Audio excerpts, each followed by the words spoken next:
Tens of thousands of commuters come through New Jersey's Hoboken station every day, and Thursday's crash happened at the peak of rush hour, 8:45 a.m.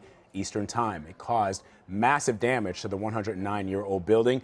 Judith Traub was in the first car of that train Thursday morning, and she joins me now via Skype. Judith, thanks so much for talking to us on what is, I'm sure, a harrowing day. We're going to take a look at some of the photos from inside the train car. Walk us through what you saw.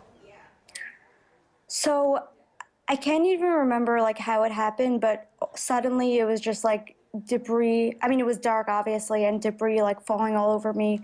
I guess I was calm enough to think to take pictures.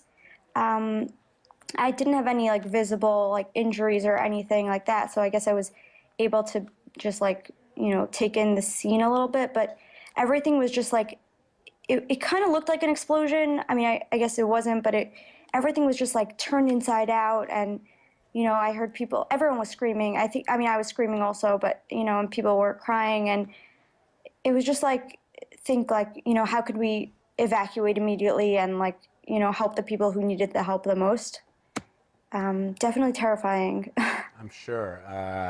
And I'm curious, Judith, what was it like? I mean, as the train approached Hoboken Station, I don't know if you're a regular commuter on that train, but did you think to yourself, this seems like as if it's going really, really fast as we approach the station, or was it just sort of business as usual?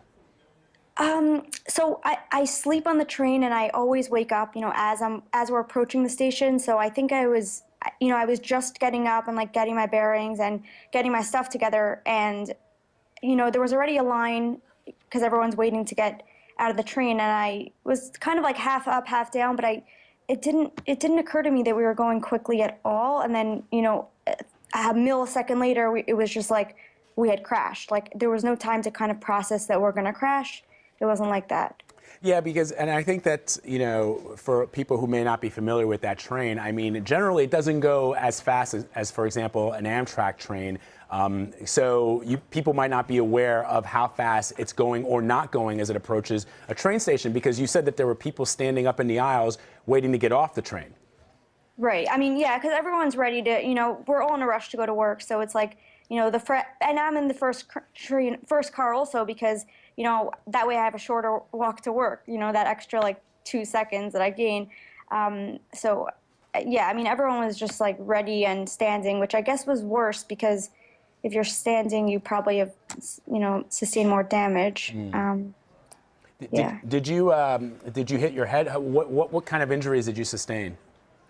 So I don't remember exactly if I hit my head or not, but I mean, there was tons of stuff falling on my head. I still have a headache right now. It's pounding in different areas at different times because just pieces. I mean, there's dirt in my hair still that I definitely need to get out. But yeah, pieces of, I don't even know what, just maybe the top, the place where you put your luggage, but and I don't know where the dirt came from, maybe outside, but yeah.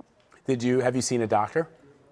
Yeah, I did. I did see a doctor this afternoon. Okay, that's good. I guess the only other question I have is how fast, to your recollection, were first responders on the scene? I mean, we're told they were there immediately. And also, describe for us what people who weren't involved in the crash were doing. And we were told by both Governor Christie and Governor Cuomo that just ordinary folks rushed in to try and help people get out of the train.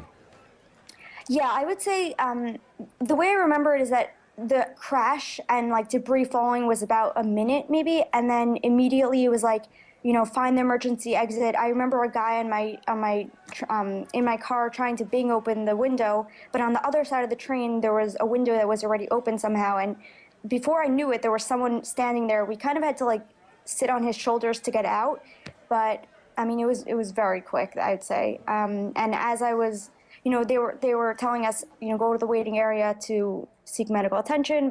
And by the time I was, walking, which was 3 seconds later, there were tons of police and firefighters, and it was, I'd say, very quick response, definitely.